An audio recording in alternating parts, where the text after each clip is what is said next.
to what extent is the OpenSim meeting the requirements that would be of the metaverse? What the expected requirements of the metaverse?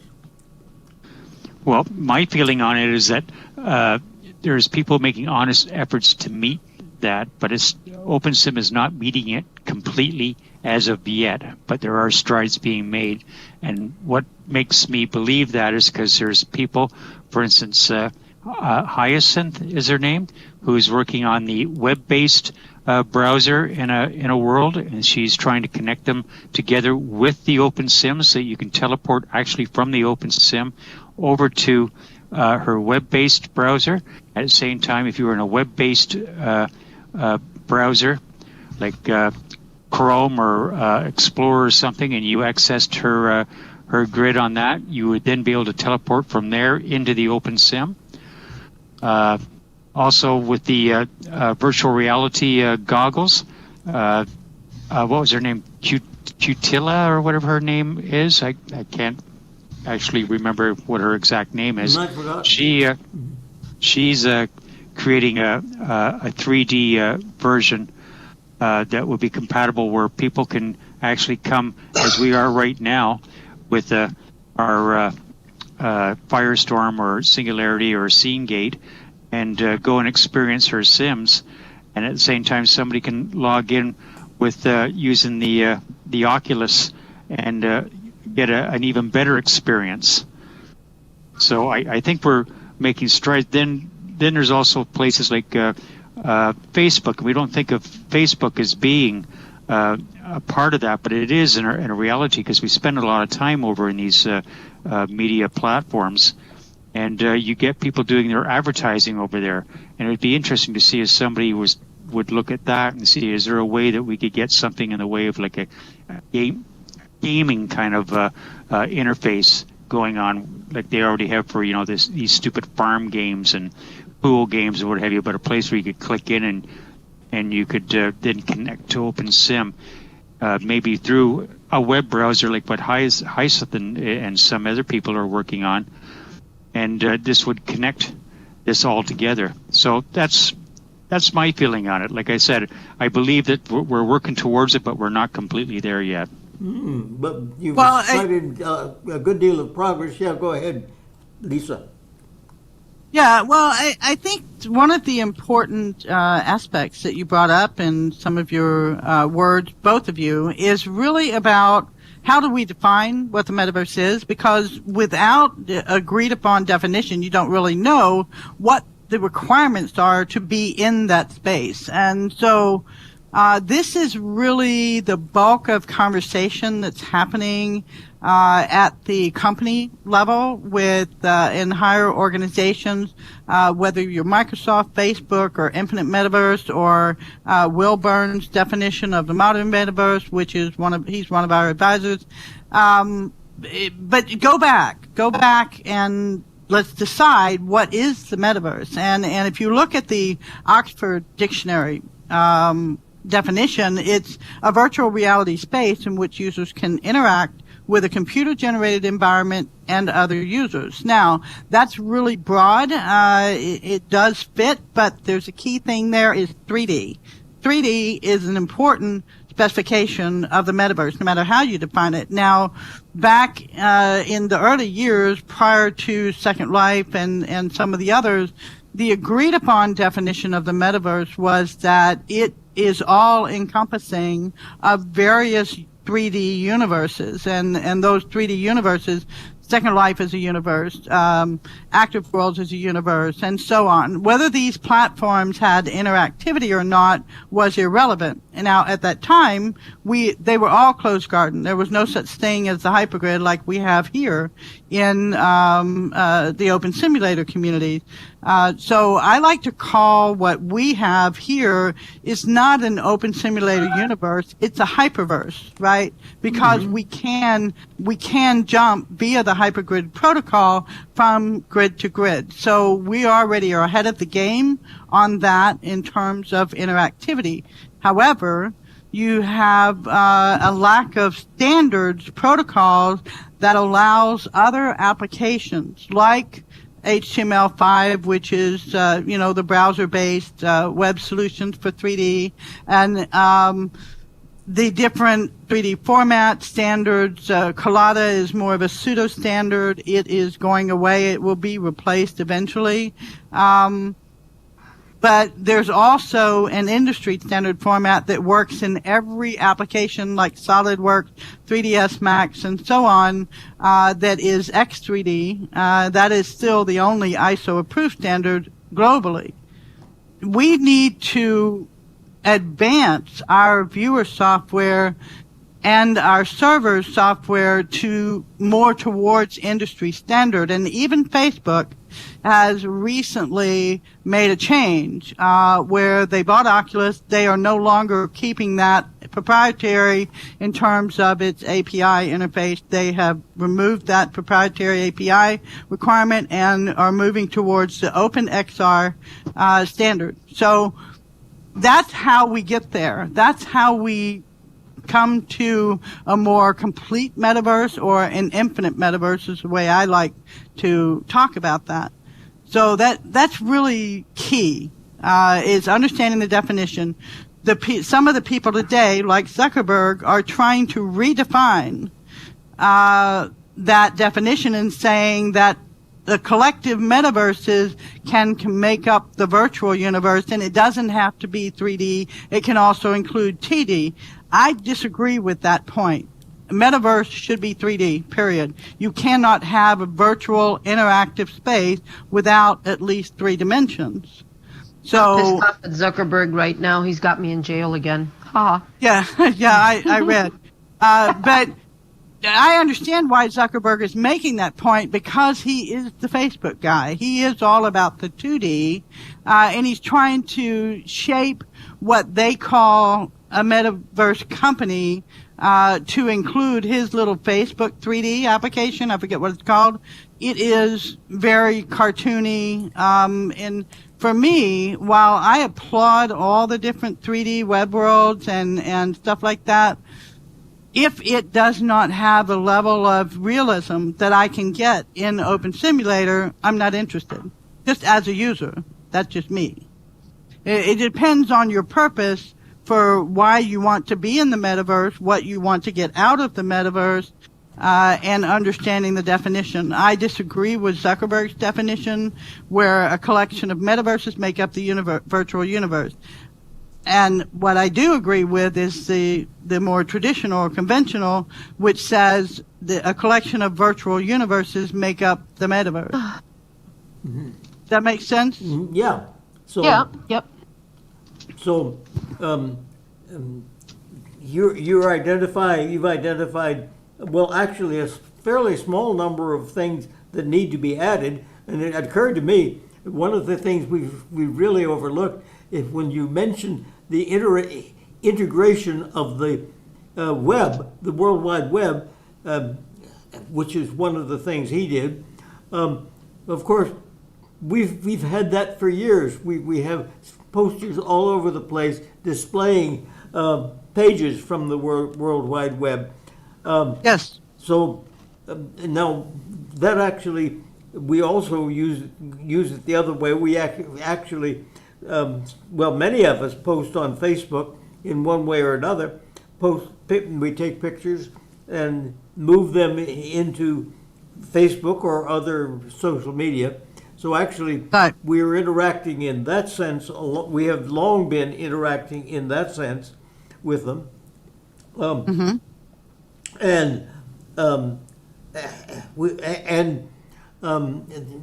far as the 3D goggles are concerned, yes, I think.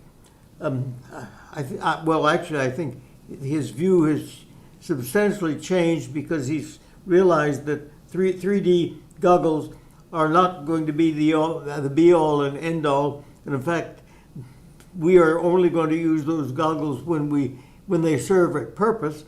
And for much of what we're doing, actually, we prefer to be have a screen display, because we can then look at other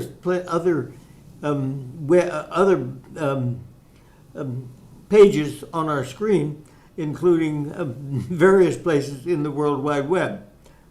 Well, you also have a situation where, there are health issues. There are, if you're a caretaker, you need to be aware of your surroundings. You cannot isolate yourself in goggles for any extended period of time. There may be a minority of the population that can do that. But do we have that in OpenSim? Yes, we have it. There is iAustin has a VR headgear version of Firestorm. So that's been around for a while. We had Control Alt Studio before that. But there are issues where we have to deal with the latency of the internet, not providing the minimum FPS that's required for a healthy experience.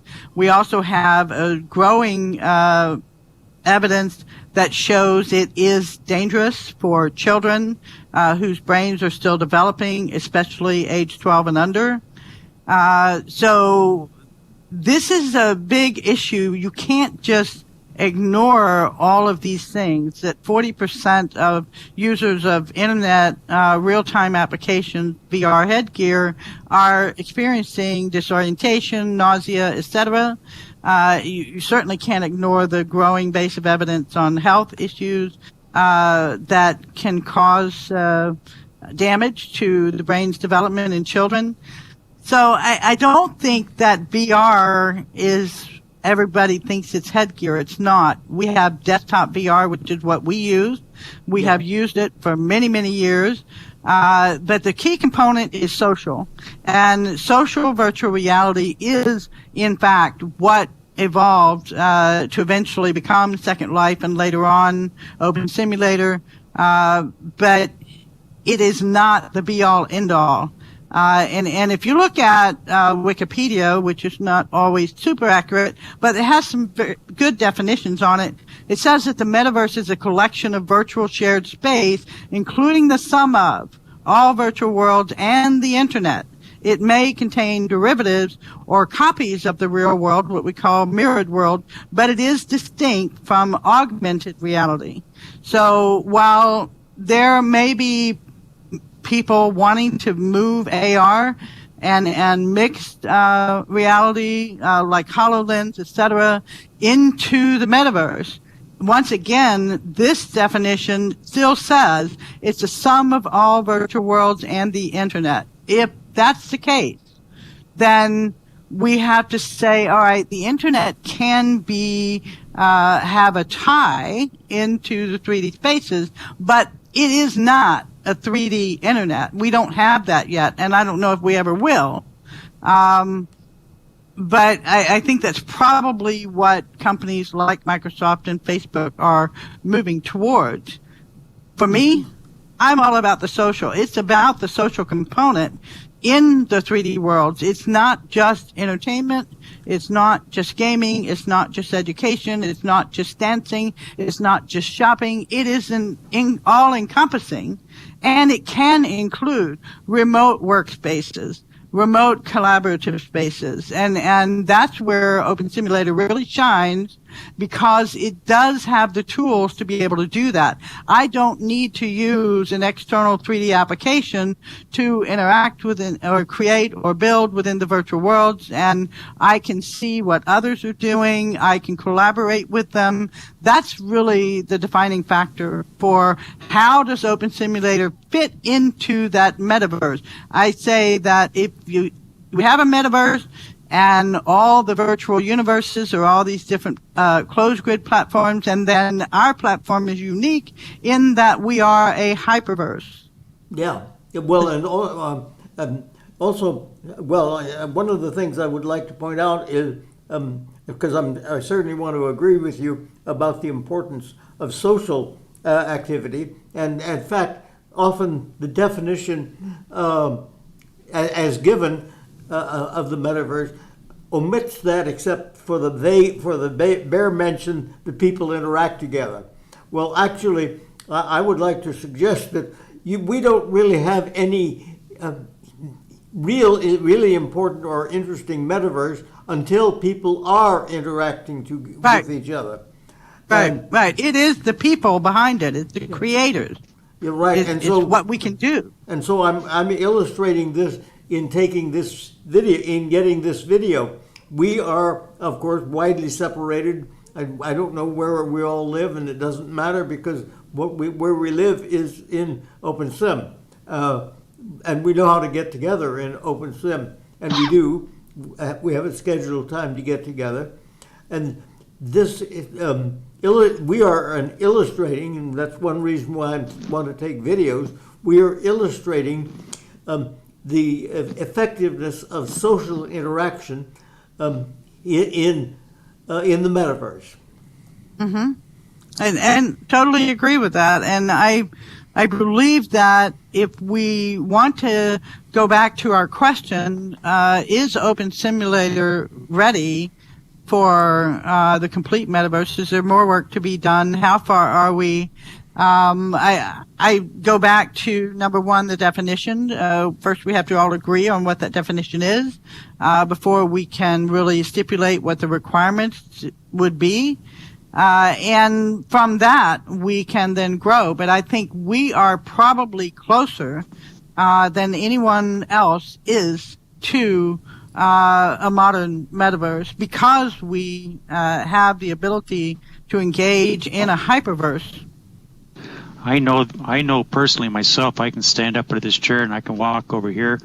I can walk behind this chair and look back from behind this chair to where I was sitting once before. And to me, that is immersive. That is, I'm a part of this scene.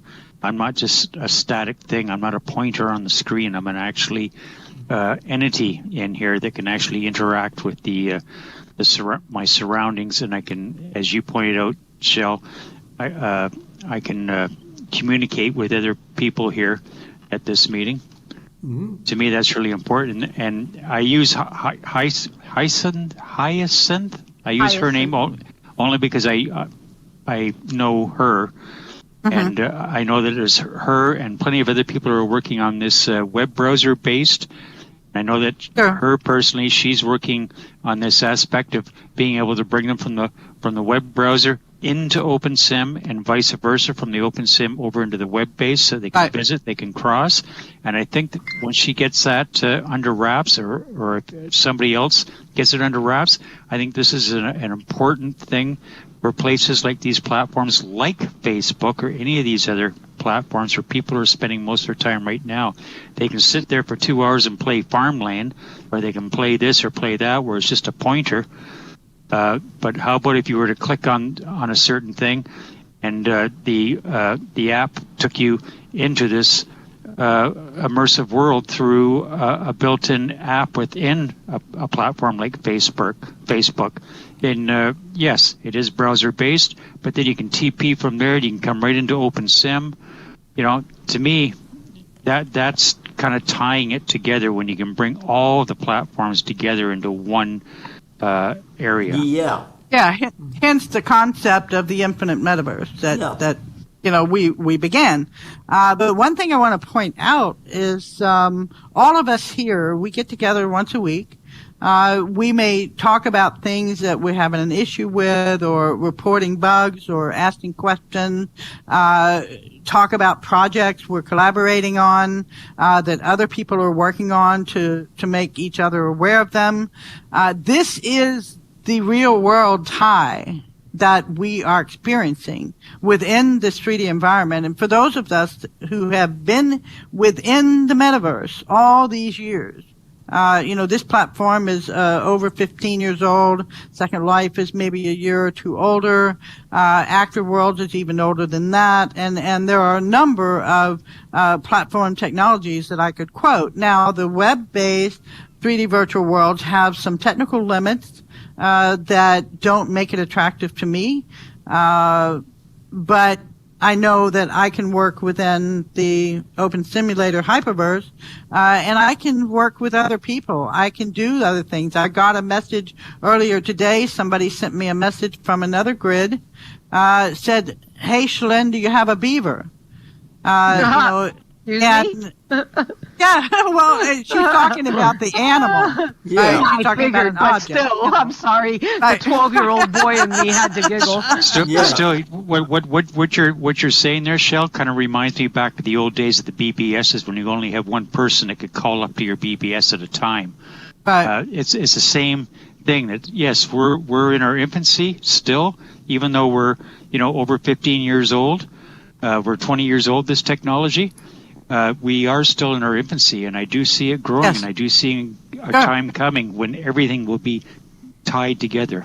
Well, Yeah, actually, one step is probably fairly close, and that is the ability to talk to other people in the different virtual Right. worlds. That is almost Yeah, certain can be available. It's nothing but some technical issues to be resolved.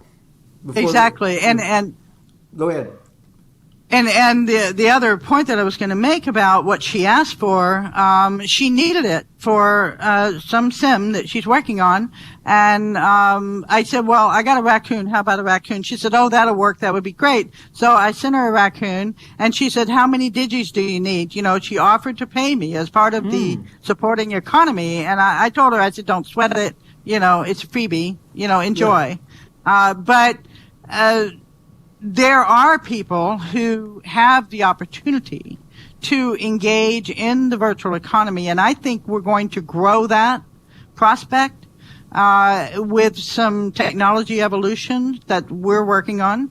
And the idea is for all of those people who are unable to engage in the economy outside of their home, they can engage in an economy from inside their home through the metaverse. And Second Life is not the only 3D virtual world with an economy, a virtual economy.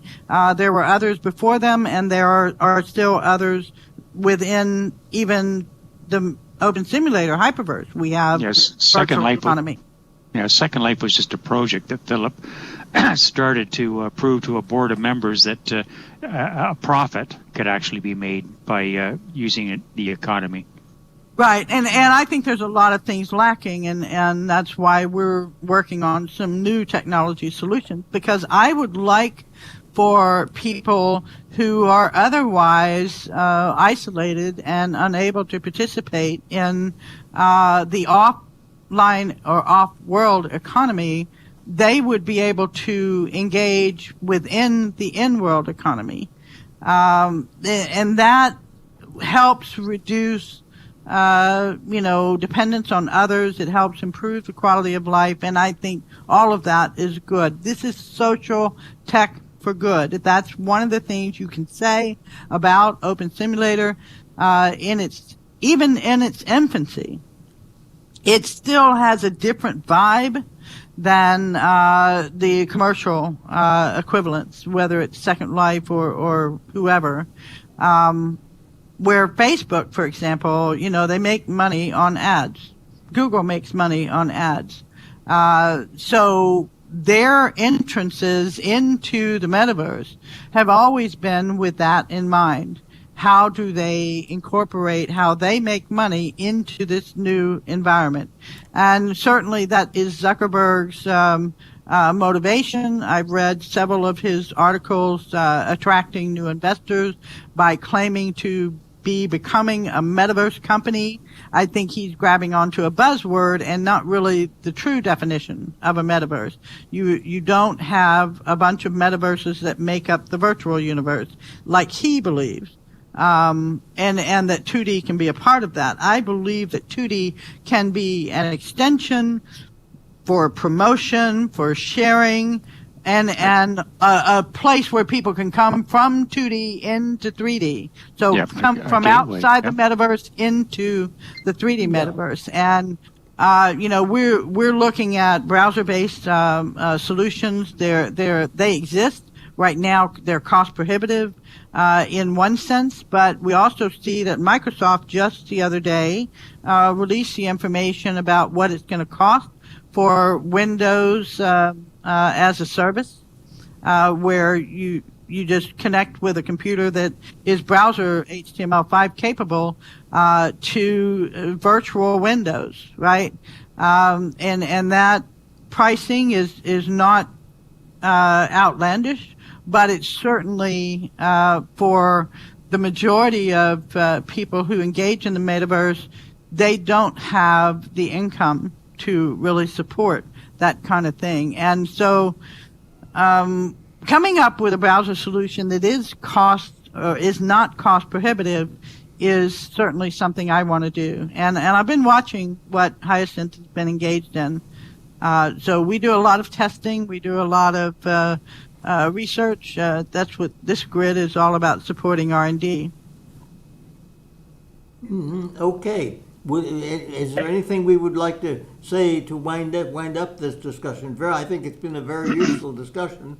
I just want to say, Sal, that I did use Hyacinth's name only because I know her, but I know there's a lot of other people out there, because I know the one time when we were discussing this, a lot of you passed me links to go and check their web-based worlds, and so there is a lot of people out there that are doing this, and my hope is that somebody, if it's not Hyacinth, somebody takes the technology that much further that it can be more seamless.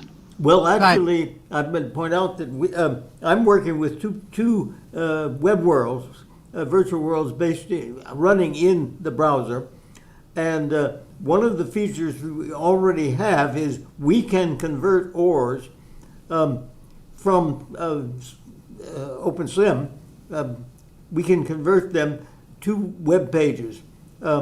We actually have a converting software, so we can bring in a web page from Second Life, from OpenSim, and have it pretty much the same, look pretty much the same. Mm-hmm. So I'm just pointing out another piece of the connectivity that we are that we are putting in place to move toward some sort of unification. Now, there are also efforts on the avatar side to allow cross-platform avatars. Ready Player Me is one of them. Mm-hmm. I do know the CEO of that organization, and the biggest problem I have with Ready Player Me is they're 100% cartoony. The hair is there's no flex. You cannot easily change clothes. Now, they did partner with... This is coming from the lady wearing a circuit board on her skin. Right. But the key there is they're supporting platforms that meet certain industry standards. And we would not be able to allow Ready Player Me avatars within the OpenSimulator Hyperverse or even Second Life without some technology changes more towards an industry standard. And we can get there. There's a new MetaHuman application that's been debuted. It's not released yet, from Epic Games that gives you some truly super realistic avatars. Right now it's limited to Epic Games. Whether that becomes something that we can utilize is really dependent on what we're able to do with the Future Viewer project that IMA and Thales is working on, to remove Linden Labs as a rendering engine and replace it with a rendering engine of choice, whether it would be Unreal, which Epic Games uses, or it would be Godot, which is one of the open source rendering engines that we actually have interns that are working on that. But there's also the high probability, and we did put it in our roadmap, to also utilize WebGL 2 as the rendering engine. So that gives you a direct interface between web-based virtual worlds and the Hyperverse. That is something that is in our roadmap, and it is beyond what anyone else is doing. This is ground up work. And, you know, it takes a few years to get that done. But they are well on their way. So I'm really happy about how that's progressing. Okay. All right, let's wind this up. Thank you, everybody, for your comments. And we'll perhaps do this again sometime.